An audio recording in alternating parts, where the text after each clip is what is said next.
Okay, good morning, everybody.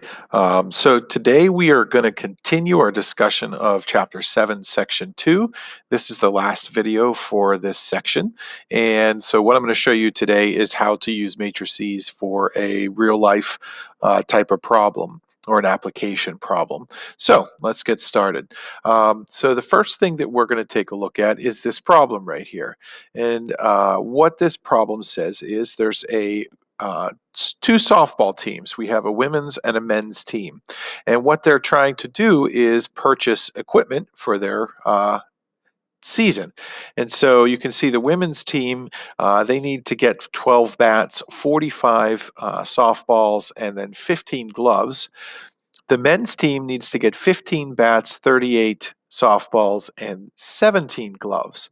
And in this particular scenario, each bat is going to cost $80, each ball is 6, and then each glove is going to cost 60. And so we want to use matrices to find the total cost of equipment for each team. So this is actually relatively easy once you see how to organize the data. And what's nice is the data that you see right here is already kind of organized into a matrix or a matrix. And so this is actually going to be our first matrix. It's going to be a 3-row and 2-column. So you're going to have 12, 15, 45, 38, 15, 17. So this is a 3 by 2.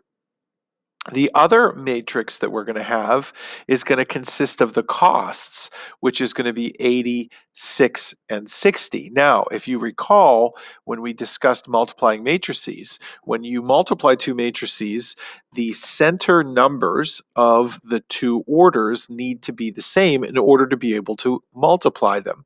So what we have here for the first part is a 3 by 2.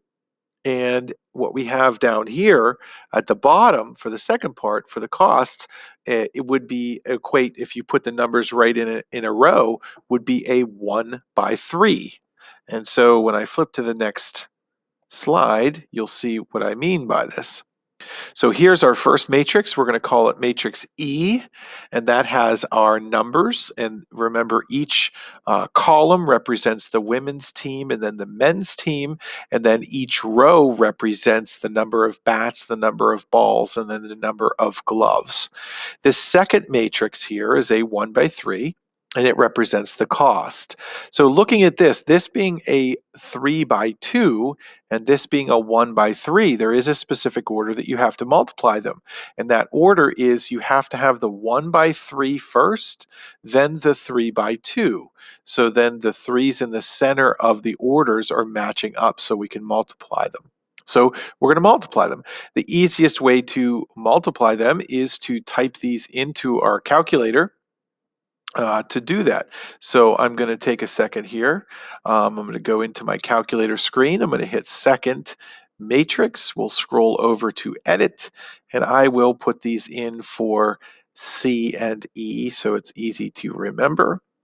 C standing for cost. Remember, this is a 1 by 3, and then we'll put our cost numbers in 80 and then 6 and then 60. So there is matrix C. Now I'm going to go in and put in matrix E. So we'll go down there.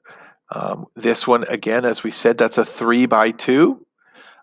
So in order to enter in our data, we can just hit enter since I already have this set as a 3 by 2.